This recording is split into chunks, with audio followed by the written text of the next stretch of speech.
तो बच्चों अब आपका अगला टॉपिक जो है that is potential energy. Potential energy क्या होता है? जब भी एक ऑब्जेक्ट या एक ऑब्जेक्ट की एनर्जी उसकी पोजीशन या जो कॉन्फ़िगरेशन की वजह से होती है, उस एनर्जी को हम क्या बोलते हैं?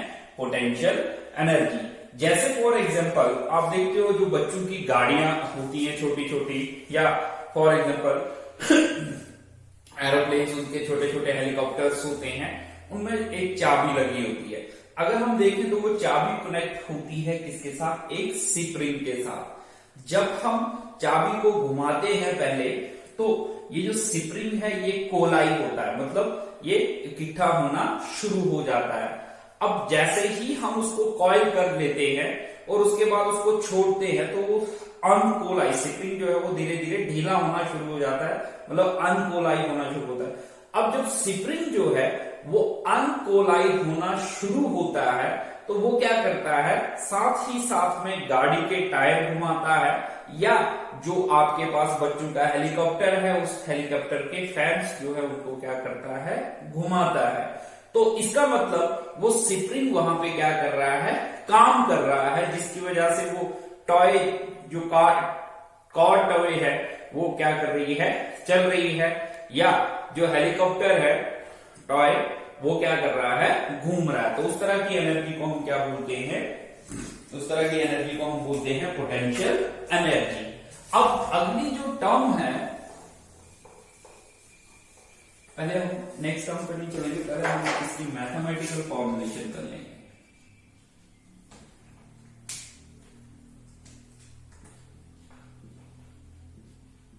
Mathematical formulation. तो मैथमेटिकल फॉर्मुलेशन क्या है? कहता है कि हम कंसीडर करते हैं एक object on the surface of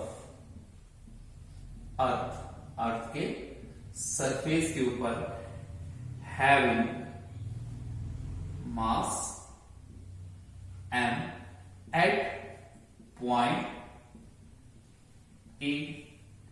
now ये ध्यान देना है, ये कहता है कि हमारे पास ये अर्थ का सरफेस है और यहां पे एक ऑब्जेक्ट जैसे कि बॉक्स जो है वो कहां पे पड़ा हुआ है? पॉइंट ए पे। नाउ यहां पे since the force of gravity, force of gravity acting on the object, उस ऑब्जेक्ट के ऊपर जो फोर्स ऑफ ग्रेविटी लग रही है that is equal to F into किसके बराबर होता है? एम। या since the force of gravity acting on the object is F. कितनी फोर्स ऑफ ग्रेविटी लग रही है? एफ। या चलो हम इसको रखते हैं एफ जी, या फोर्स ऑफ ग्रेविटी। अब ध्यान देना, नाउ वी नो दैट हमने पढ़ा सेकंड लॉ ऑफ मोशन में फोर्स जो है वो किसके बराबर होता है? Mass into acceleration. तो जो ग्रेविटेशनल फोर्स होगी वो किसके बराबर होगी? Mass into acceleration due to gravity. इसको रखते हैं हम इक्वेशन फर्स्ट। अब हम क्या करते हैं, ये शायद थोड़ा उधर बना हुआ आप लोगों को दिख नहीं रहा होगा, इसको हम यहां पे बना देते हैं। ये कहां पे है? पॉइंट ए पे। अब इस ऑब्जेक्ट को अगर हमने पॉइंट ए से कहां तक लेके जाना है? पॉइंट बी तक, अर्थ के सरफेस के ऊपर। जैसे फॉर एग्जांपल यहां से ऑब्जेक्ट, अर्थ के सरफेस से ऑब्जेक्ट को उठा के कहां पे रखना है? यहां पे पॉइंट बी पे। तो यहां से इस ऑब्जेक्ट को यहां ले जाने के लिए हमें क्या करना पड़ेगा? एक तो काम करना पड़ेगा, दूसरा हमें क्या लगानी पड़ेगी? फोर्स। और लेट करते हैं इन दो पॉइंट्स के बीच की जो हाइट है वो कितनी है? h। तो ध्यान देना, now the object is placed at point B at a height of h from, at a point of h from point A। कहता है ऑब्जेक्ट जो पॉइंट ए पे है उसको हम यहां से उठा के पॉइंट बी तक रखते हैं और पॉइंट ए से पॉइंट बी तक की हाइट कितनी है h। अब ध्यान देना है, नाउ वर्क जो है दैट इज इक्वल टू, वो किसके बराबर होता है, या सीधा ऐसे लिखते हैं, वर्क इज इक्वल टू किसके बराबर होता है भाई, that is equal to force into displacement. अब यहां पे वर्क जो है दैट इज इक्वल टू, देखो यहां पे जो फोर्स एक्ट कर रही है, क्योंकि वर्क जो फोर्स एक्ट कर रही है that is force of gravity, कौन सी force, against force of gravity के, तो देयरफॉर यहां पे एफ जी इंटू डिस्प्लेसमेंट कितनी है h, और w is equal to F G जो है, इसको रखते हैं हम इक्वेशन सेकंड, यहां पे मैं लिखता हूं, पुट करते हैं वैल्यू एफ जी की इक्वेशन फर्स्ट से सेकंड में, तो we get w is equal to F, देखो अब हमने पुट करनी है एफ जी की वैल्यू, तो एफ जी की वैल्यू कितनी है, that is equal to m into G, तो ये हो जाएगा that is equal to m into G into h। अब ध्यान देना है, यहां पे जो वर्क हो रहा है, द वर्क डन, यहां पे जो काम हो रहा है इज ग्रेविटेशनल वर्क, कौन सा काम हो रहा है, ग्रेविटेशनल वर्क हो रहा है, and is stored in the object, and is stored in the object, object के अंदर स्टोर हो रहा है in the form of potential energy, किसकी फॉर्म में, पोटेंशियल एनर्जी की फॉर्म में। तो देखो जो पोटेंशियल एनर्जी होगी वो किसके बराबर होगी, वर्क, जितना ज्यादा यहां पे काम होगा उतनी ही ज्यादा ऑब्जेक्ट के अंदर क्या स्टोर होगी, पोटेंशियल एनर्जी। इसको रखते हैं हम इक्वेशन 3 और इसको रखते हैं हम इक्वेशन 4। अब अगर हम कंपेयर करें इक्वेशन 3 और 4 को, तो वी गेट, देखो ये है 3 और ये है 4, तो ये आ गया आपके पास, देखो इसकी लेफ्ट और इसकी राइट क्या है, बराबर है, तो इसका मतलब इसकी लेफ्ट जो है वो इसके राइट के बराबर होगी, तो ये आएगा E P is equal to, मतलब potential energy equal to mgh। तो ये इक्वेशन है आपके पास किसके लिए, पोटेंशियल एनर्जी के लिए। तो सब बच्चे इसको नोट करेंगे पहले।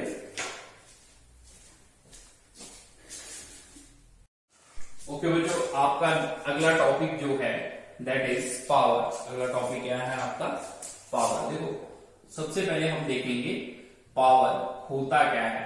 पावर क्या होता है, हमारे पास एक ऑब्जेक्ट जो है वो पर यूनिट टाइम में, पर यूनिट टाइम का मतलब हो गया 1 मिनट 1 सेकेंड या 1 आवर में कितना काम कर रहा है, उस चीज को हम क्या बोलते हैं, पावर बोलते हैं।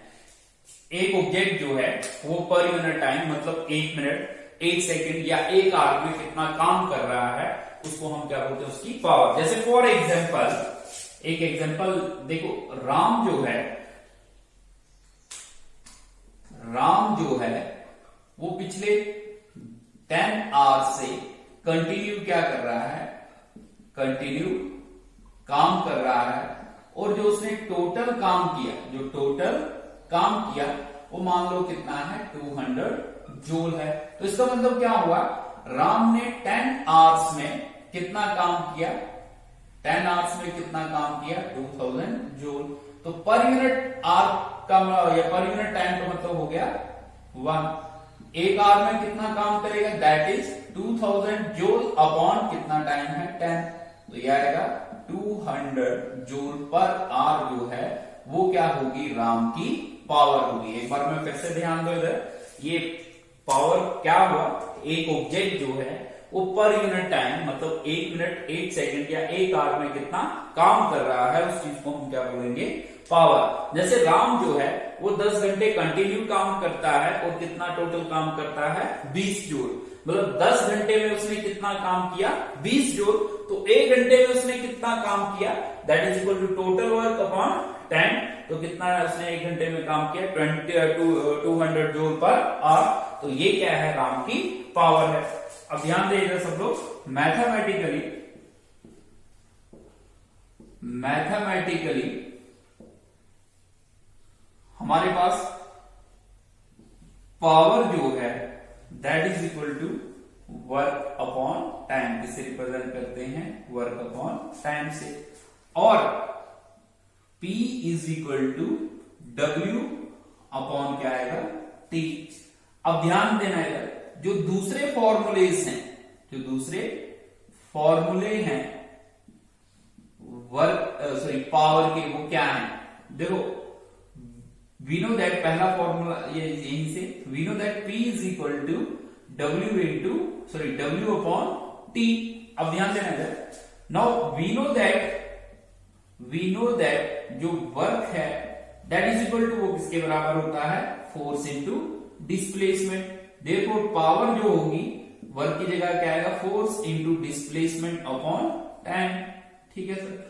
Now P is equal to, मैं ऐसे लिख सकता हूं F into V, because velocity जो है वो किसके बराबर होती है? Displacement upon time. तो मैंने V of S upon T की जगह क्या लिख दिया? V। तो देयरफॉर जो पावर है उसका निकालने का एक और फॉर्मूला है, that is force into velocity. वो किसके बराबर है? Force into velocity. अब अगला टॉपिक है that is units of power. Units of power, ये जो पावर है इसके यूनिट्स क्या है? तो देखो इसी इक्वेशन से निकलेंगे इसके units. We know that P जो है वो किसके बराबर है? W upon T। Now P is equal to, work के यूनिट्स आपने पढ़े कितने होते हैं? जूल्स होते हैं, और टाइम के यूनिट्स क्या होते हैं? सेकंड्स होते हैं। क्या होते हैं? सेकंड्स। तो इसलिए पावर के यूनिट्स होते हैं जूल पर सेकंड। अब जो SI यूनिट्स होते हैं, क्या होते हैं? SI यूनिट्स होते हैं पावर के, वो क्या होते हैं? जो SI यूनिट्स होंगे पावर के, वो होते हैं वॉट। वो क्या होते हैं? वॉट। और वॉट को किससे रिप्रेजेंट किया जाता है? W से।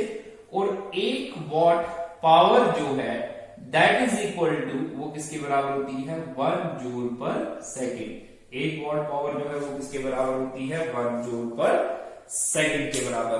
अच्छा, अब नेक्स्ट जो है, अब हम डिफाइन करेंगे।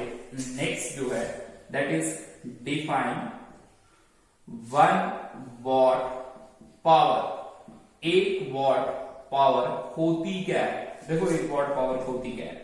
नाउ वी नो दैट, हमने अभी एक चीज पढ़ी कि हमारे पास जो पावर है वो किसके बराबर होता है? Work upon time. नाउ जब आप कितना काम कर रहे हो? 1 जूल काम कर रहे हो कितनी देर में? 1 सेकेंड में। तो देन P जो है वो कितना होगा? That is W। W कितना काम कर रहे हो आप? 1 जूल अपॉन टाइम कितना आपके पास? That is time is equal to कितना है? 1 सेकेंड। तो पावर जो है वो किसके बराबर होगी? 1 जूल पर second. And that is equal to, अभी मैंने बताया 1 जूल पर सेकेंड किसके बराबर होता है? 1 वॉट। तो यहां से हम डिफाइन करते हैं 1 वॉट को। क्या है 1 वॉट? जब भी एक ऑब्जेक्ट जो है वो 1 जूल काम करेगा कितनी देर में? 1 सेकेंड में, तो हम बोलते हैं उस ऑब्जेक्ट की जो पावर है वो कितनी है? 1 वॉट है।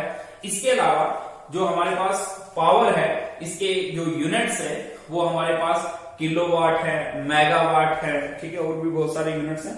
तो फिलहाल नोट कर लो आप सब लोग। ओके बच्चों, अगला टॉपिक है that is units of power. ये जो पावर है इसके यूनिट्स होते क्या है? तो वी नो दैट, हमने अभी ये चीज पढ़ी कि जो पावर है उसके जो SI यूनिट्स होते हैं, क्या होते हैं? SI यूनिट्स होते हैं, वो क्या होते हैं? That is what. वो क्या होते हैं? हमारे पास वॉट होते हैं। और पावर के इलेक्ट्रिकल इंजीनियर्स जो हमारे पास क्या है? इलेक्ट्रिकल इंजीनियर्स जो हैं, इलेक्ट्रिकल इंजीनियर्स जो हैं वो पावर के लिए यूनिट जो है वो यूज करते हैं किलोवाट। वो क्या यूज करते हैं? कौन से यूनिट्स यूज करते हैं? किलो वॉट यूज करते हैं। और ये जो किलो वॉट है, 1 किलो वॉट जो है 1 किलो वॉट जो है कितने वक्त के बराबर होता है? 1000 वॉट के बराबर होता है। किसके बराबर होता है? 1000 वॉट के बराबर होता है। ठीक इसी तरह से हमारे पास जो दूसरी, खासकर जो मैकेनिकल इंजीनियर्स होते हैं, क्या होते हैं? मैकेनिकल इंजीनियर्स होते हैं, वो टर्म यूज करते हैं, मतलब पावर के यूनिट्स जो हैं वो यूज किए जाते हैं हॉर्स पावर। क्या यूज किए जाते हैं? हॉर्स पावर यूनिट यूज किए जाते हैं। और जो हमारे पास हॉर्स पावर होता है, एक हॉर्स पावर जो है, हॉर्स पावर को हम ऐसे एचपी से रिप्रेजेंट करते हैं, वो किसके बराबर होता है? 746 वॉट के बराबर होता है। किसके बराबर होता है? 746 के वॉट के बराबर होता है। अब जो नेक्स्ट है हमारे पास, दैट इज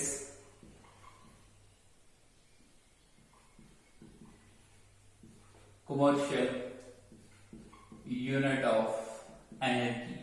ये जो एनर्जी होती है, इसके जो कमर्शियल यूनिट्स होते हैं वो होते क्या हैं? तो देखो, जो कमर्शियल यूनिट्स होते हैं एनर्जी के, that is kilowatt hour, या हम ऐसे लिखते हैं KWH। ठीक है, कमर्शियल यूनिट्स हुए जिन यूनिट्स में कोई चीज खरीदी या बेची जाती है, उनको हम क्या बोलते हैं? कमर्शियल यूनिट्स बोलते हैं। अब ध्यान देना है, ये जो 1 किलो वॉट आर एनर्जी जो है वो किसके बराबर होती है?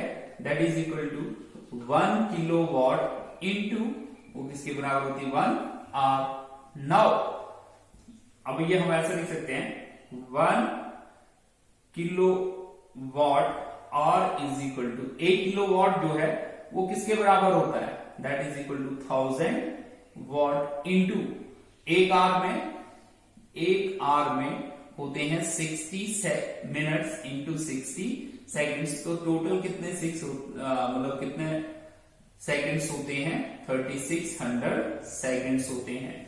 और 1 किलो वॉट आर जो है, तो देखें तो 36 इंटू 10⁵ वॉट इंटू सेकेंड, तो दैट इज इक्वल टू, मैं इसको ऐसे लिख सकता हूं, 3.6 इंटू 10⁻⁶ जूल।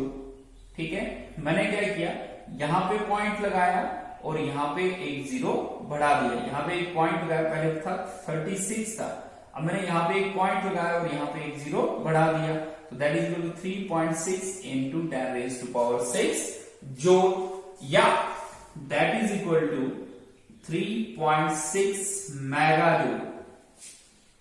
ये mj जो है, ये क्या है? ये बिगर यूनिट्स हैं एनर्जी के, इनको हम बोलते हैं मेगा जूल। और 1 मेगा जूल जो है वो किसके बराबर होता है? 10⁻⁶ जूल्स के बराबर होता है। तो 1 मेगा जूल जो है वो इतने जूल्स के बराबर है, तो 3.6 इंटू 10⁻⁶ जो जूल्स होंगे वो कितने होंगे? 36 मेगा जूल के बराबर होंगे। अब एक चीज का ध्यान रखना, देखो कमर्शियली हम बोलते हैं, हमने इस महीने जो है वो 20 यूनिट इलेक्ट्रिकल एनर्जी के खत्म किए या यूज किए या कंज्यूम किए, तो 1 यूनिट जो एनर्जी है वो किसके बराबर होती है? 1 किलो वॉट आर के बराबर। जैसे कोई बोलता है कि मैंने 1 यूनिट जो एनर्जी जो है या मेरा जो बिल है इस बार 1 यूनिट का आ रहा है, तो 1 यूनिट एनर्जी का मतलब वो उसने कितनी एनर्जी कंज्यूम की है? 3.6 इंटू 10⁻⁶ जूल एनर्जी जो है वो क्या की है? कंज्यूम की है। तो सब लोग इसको नोट कर लो।